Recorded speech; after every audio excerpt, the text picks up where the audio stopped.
Hello friends, welcome to my Deepshali's kitchen. இன்னைக்கு நம்ம Deepshali's kitchenல ஒரு சூப்பரான புட்டிங் தான் friends பார்க்க போறோம்.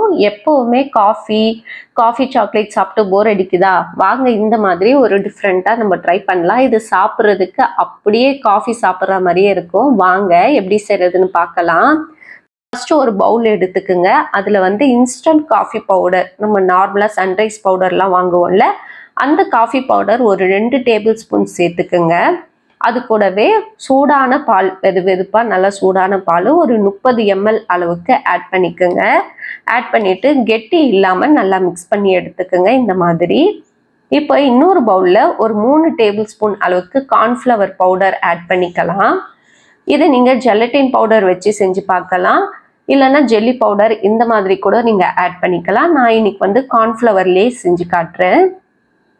கார்ன்ஃப்ளவர் ஒரு 3 டேபிள் ஸ்பூன் சேர்த்துக்கிட்டு இதையும் ஒரு 1/4 கப் அளவுக்கு பால் சேர்த்து நல்லா மிக்ஸ் பண்ணிக்கோங்க. கெட்டி இல்லாமல் மிக்ஸ் பண்ணி எடுத்துக்கோங்க. இப்போ இதையும் தனியாக வச்சுடலாம். இப்போ நம்ம எந்த பவுலில் செட் பண்ண போகிறோமோ அதில் ஃபர்ஸ்டே ஆயில் அப்ளை பண்ணி வச்சுக்கோங்க.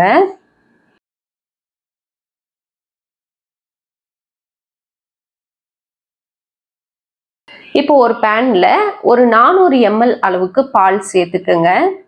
100 ml அளவுக்கு நம்ம கார்ன்ஃப்ளவரில் ஆட் பண்ணியிருப்போம். இப்போ ஒரு 400 ml பால் சேர்த்து இது நல்லா கொதி வரட்டும். இந்த மாதிரி நல்லா பாயில் ஆக ஆரம்பித்ததும் இதில் ஒரு 5லேருந்து 7 டேபிள் ஸ்பூன் அளவு வரைக்கும் நீங்கள் சர்க்கரை ஆட் பண்ணிக்கலாம். இனிப்பு உங்களுக்கு எந்த அளவுக்கு வேணுமோ நீங்கள் ஆட் பண்ணிக்கலாம். நான் 7 டேபிள் ஸ்பூன் ஆட் பண்ணியிருக்கேன்.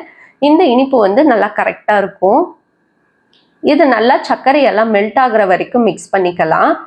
சர்க்கரை எல்லாம் கரைஞ்ச பிறகு நம்ம ஆல்ரெடி கரைச்சி வச்சோம்ல கார்ன்ஃப்ளவர் மிக்ஸ், அதையும் ஒரு வாட்டி நல்லா கலந்துட்டு ஆட் பண்ணிக்கோங்க. ஏன்னா கார்ன்ஃப்ளவர் சீக்கிரமாக கெட்டிமாயிடும். அதனால ஒரு வாட்டி கலந்துட்டு இதில் ஆட் பண்ணி மிக்ஸ் பண்ணி விட்டுருங்க. பால் அடிப்பிடிக்காத அளவுக்கு நம்ம மிக்ஸ் பண்ணிக்கிட்டே இருக்கணும். இப்போ இது ஓரளவுக்கு மிக்ஸ் ஆன பிறகு நம்ம காஃபி பவுடர் மிக்ஸ் பண்ணி வச்சோம்ல, அதையும் இதில் ஆட் பண்ணிக்கலாம். ஆட் பண்ணிட்டு இது நல்லா ஒரு கெட்டிமான திக்னஸ் வர வரைக்கும் நம்ம மிக்ஸ் பண்ண போகிறோம். இதில் ஒரு 1/4 டீஸ்பூன் அளவுக்கு வெனிலா எசன்ஸும் ஆட் பண்ணிக்கோங்க. வெனிலா எசன்ஸ் உங்களுக்கு ஆப்ஷனல் தான், வேணும்னா நீங்கள் ஆட் பண்ணிக்கலாம், வேண்டானா ஸ்கிப் பண்ணிடுங்க. வெனிலா எசன்ஸ் சேர்த்துட்டு ஒரு 2-3 நிமிஷத்துக்கு இதை நல்லா மிக்ஸ் பண்ணிக்கிட்டே இருக்கலாம்.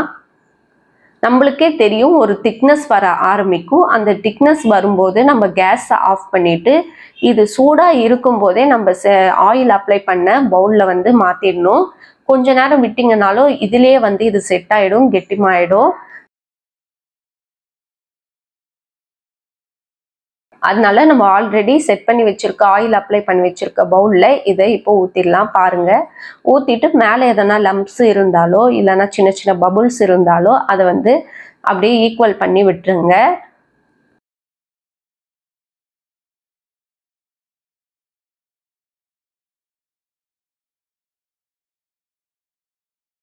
பாருங்க, இந்த மாதிரி ரெடி பண்ணிட்டு இதை ஒரு பவுல் வச்சு மூடிடுங்க. ஒரு கண்ணாடி பவுல் வச்சு மூடிட்டு இதை ஃப்ரீசரில் வச்சிருங்க. ஃப்ரீசரில் ஒரு 3 மணி நேரம் இல்லைன்னா 4 மணி நேரம் வச்சுட்டு ஓப்பன் பண்ணி பார்க்கலாம். பாருங்க, கையில் ஒட்டாமல் சூப்பராக நல்லா நம்மளுக்கு புட்டிங் ரெடி ஆயிடுச்சு.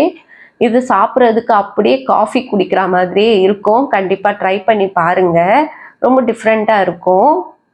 இதை ஒரு பிளேட் வச்சு கவுத்திங்கனாலே ஸ்மூத்தாக ஓப்பன் பண்ணுங்க, ஈஸியாக வந்துடும். நம்ம எதுவுமே இது ரொம்பலாம் ஹார்ஷாலாம் தட்ட வேண்டாம். லைட்டாக ஓப்பன் பண்ணிங்கனாலே அழகாக வந்துடும். உடையாமல் எடுங்க. அவ்வளோதான், ஒரு சூப்பரான புட்டிங் ரெடி ஆயிடுச்சு. ரொம்ப சாஃப்டாக இருக்கும். சாப்பிட்டு பாருங்கள், கண்டிப்பாக ட்ரை பண்ணியும் பாருங்கள். இந்த வீடியோ உங்களுக்கு பிடிச்சிருந்ததுன்னா மறக்காமல் லைக் பண்ணுங்கள், ஷேர் பண்ணுங்கள், சப்ஸ்கிரைப் பண்ணுங்கள் ஃப்ரெண்ட்ஸ்.